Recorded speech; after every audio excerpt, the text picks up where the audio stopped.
കിഫ്ബി വെന്റിലേറ്ററിലാണെന്ന് പ്രതിപക്ഷം. കേന്ദ്രവും പ്രതിപക്ഷവും ചേർന്ന് കിഫ്ബിയുടെ കഴുത്ത് ഞെരിക്കുകയാണെന്ന് ധനമന്ത്രി. യഥാർത്ഥത്തിൽ എന്താണ് കിഫ്ബി കേരളത്തോട് ചെയ്യുന്നത്? നമുക്കൊന്ന് പരിശോധിക്കാം. കിഫ്ബി വഴി 2024 മാർച്ച് 31 വരെ അംഗീകാരം നൽകിയത് 66,143 കോടി രൂപയുടെ 1,103 പദ്ധതികൾക്ക്. ഇതിൽ 32,317 കോടിയുടെ 625 പദ്ധതികൾ ആരംഭിച്ചു.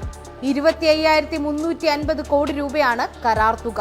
വെറുതെയൊന്നും പറയുന്നതല്ല, സാമ്പത്തിക സർവേ റിപ്പോർട്ടാണ് ഇതിന്റെ അടിസ്ഥാനം. ഞാൻ ഈ പറഞ്ഞത് വളരെ സിമ്പിൾ ആണ്. നിങ്ങൾ വസ്തുതാപരമായിട്ട് കിഫ്ബി പോലൊരു സാധനം നിങ്ങൾ ഇവിടെ ഞങ്ങൾ ഒരു കാര്യം പറയുന്നുണ്ടല്ലോ, വരുമാനദായകമായ കാര്യങ്ങൾ വേണം. ഇത് എന്തൊക്കെ വേണം എന്നുള്ളത് പൊതുവിൽ ചർച്ച ചെയ്ത് ആലോചിക്കേണ്ടതാണ്. ഒരു കാര്യം ഞാൻ പറയാം. കഴിഞ്ഞ ദിവസം ബഡ്ജറ്റിനകത്തൊരു പ്രത്യേക പദ്ധതി പറഞ്ഞു. അത് കൊല്ലം മുനിസിപ്പൽ കോർപ്പറേഷനും കിഫ്ബിയും അതുപോലെ KSITയിലും കൂടി ചേർന്ന് ചെയ്യുന്ന കാര്യമാണ് IT park. Sir, IT park വരുമ്പോൾ നമ്മൾ സാധാരണ പോയിട്ട് 100-200 കോടിയുടെ സ്ഥലം എടുക്കേണ്ട. അവരുടെ കയ്യിൽ സ്ഥലമുണ്ട്. കോർപ്പറേഷൻ ആയിക്കോട്ടെ, തദ്ദേശ സ്ഥാപനങ്ങളായിക്കോട്ടെ, അല്ലെങ്കിൽ നമ്മുടെ സർക്കാർ സ്ഥാപനങ്ങളായിട്ട് അവിടെ കെട്ടിടം കെട്ടുന്നു. ആ കെട്ടിടത്തിന് റിട്ടേൺ വേണം. അങ്ങനെ കെട്ടിടം കെട്ടുന്നതിന്റെ ഒരു പദ്ധതിയാണ്. അതിനകത്ത് നമ്മൾ പറഞ്ഞിട്ടുണ്ട്, ഈ കൊല്ലത്തെ IT പാർക്ക് 1,00,000 സ്ക്വയർ ഫീറ്റ് എങ്കിലും ആദ്യം തുടങ്ങണമെന്ന് നമ്മൾ ആലോചിക്കുന്നത്. അത് വളരെ എക്കണോമിക്കലായി പോകുമെന്നാണ് കരുതുന്നത്. അതിനകത്ത് സ്ഥലത്തിന് നമ്മൾ മുടക്കുന്നില്ല, പക്ഷേ ഒരു റവന്യൂ ഷെയറിംഗ് മോഡൽ.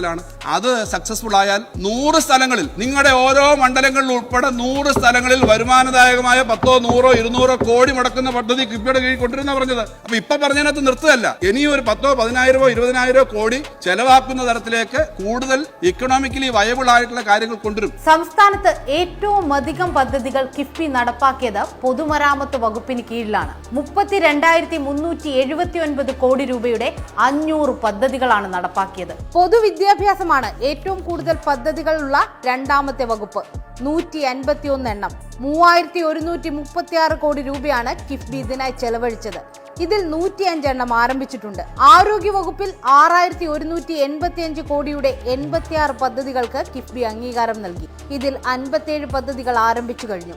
ഉന്നത വിദ്യാഭ്യാസ വകുപ്പിൽ 62 പദ്ധതികളിലായി 1,842 കോടി രൂപയുടെ പദ്ധതികൾ അംഗീകരിക്കുകയും 33 എണ്ണം തുടങ്ങുകയും ചെയ്തു. വൈദ്യുതി വകുപ്പിൽ 5,200 കോടിയുടെ 18 പദ്ധതികൾക്കാണ് കിഫ്ബി അംഗീകാരം നൽകിയത്.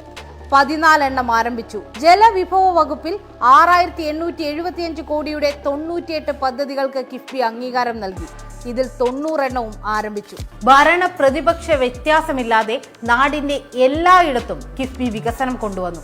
യഥാർത്ഥത്തിൽ കേരളത്തിന്റെ വികസനത്തിന്റെ നട്ടെല്ലാണ് കിഫ്ബി എന്ന് പറയാം.